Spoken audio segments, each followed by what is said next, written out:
साथियों नमो बुद्धाय जय भीम। आज हम भीमांशु टुडे समाचार मैगजीन पत्रिका के कार्यालय पर हैं और यहाँ पर एमएल गौतम साहब हैं जो बौद्ध उपासक महासभा के उपाध्यक्ष हैं।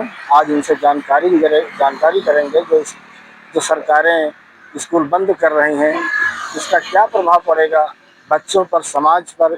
इस विषय में एमएल साहब क्या कहते हैं, आइए जानकारी लेते हैं।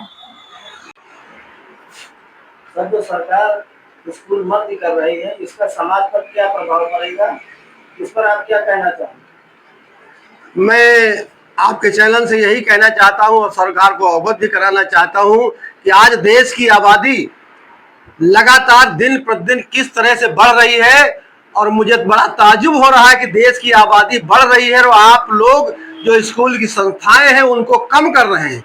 अभी उत्तर प्रदेश सरकार का उदाहरण ले लीजिए। उत्तर प्रदेश के सरकार के माननीय योगी जी ने 27,000 स्कूल, 27,000 प्राइमरी स्कूल, जूनियर स्कूलों को बंद करने के लिए आदेश जारी किया था।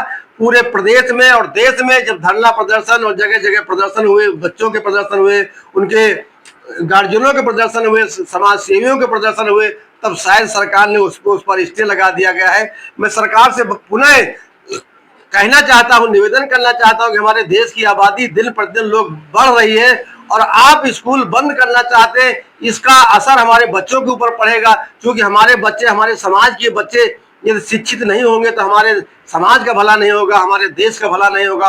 और यदि हमारे देश का भला नहीं होगा तो आप अपने आप इन स्कूलों को बंद करने के लिए किस तरह से अपने आदेश पर आदेश जारी कर रहे हैं कि 27,000 स्कूल बंद कर दिए जाए। मैं आप लोगों से यह कहना चाहता हूं, मैं अपने आपके चैनल के माध्यम से, कि सरकार जिन स्कूलों को बंद कर रही है, 27,000 स्कूलों को बंद कर रही है, और देश में दारू के ठेकाओं की नीलामी और मोहल्ले मोहल्ले उनकी जो दुकानें खुल रही है वो लगातार बढ़ रही है। आप क्या देश को संदेश देना चाहते हैं? आप देश को कहां ले जाना चाहते हैं?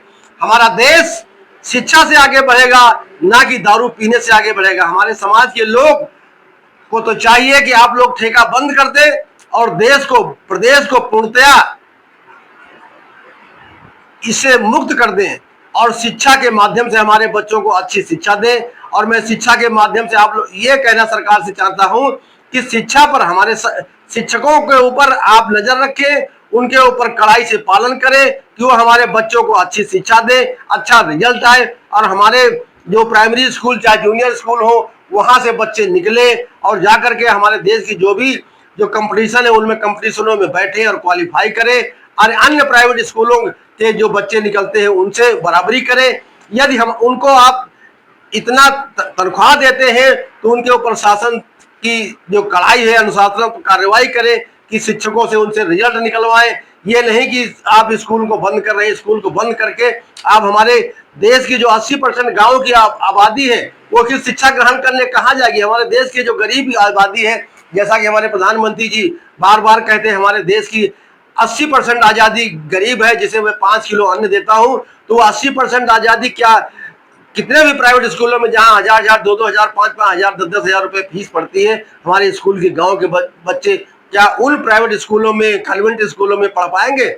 इसलिए हमारे बच्चों के, हमारे गांव के बच्चों को जो शिक्षा का संस्थान है उनको यदि आप बंद कर देंगे तो हमारे समाज की जो व्यवस्था है, वो सामाजिक व्यवस्था जो है वो खराब हो जाएगी।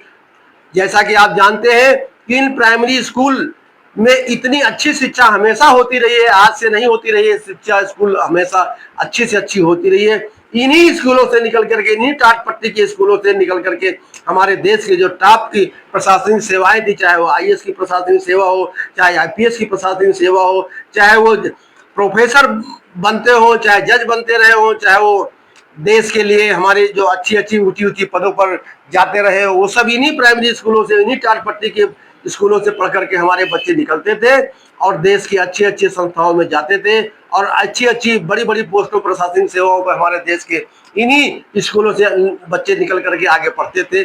इसीलिए मैं सरकार से पुनः निवेदन करना चाहता हूं कि आप शिक्षण संस्थाओं को बंद न करने के बजाय इन शिक्षण संस्थाओं पर, मास्टरों के ऊपर आप अनुशासन पूर्ण कार्रवाई करें, जिससे कि हमारे स्कूल बच्चों को अच्छी से अच्छी शिक्षा ग्रहण कराएं।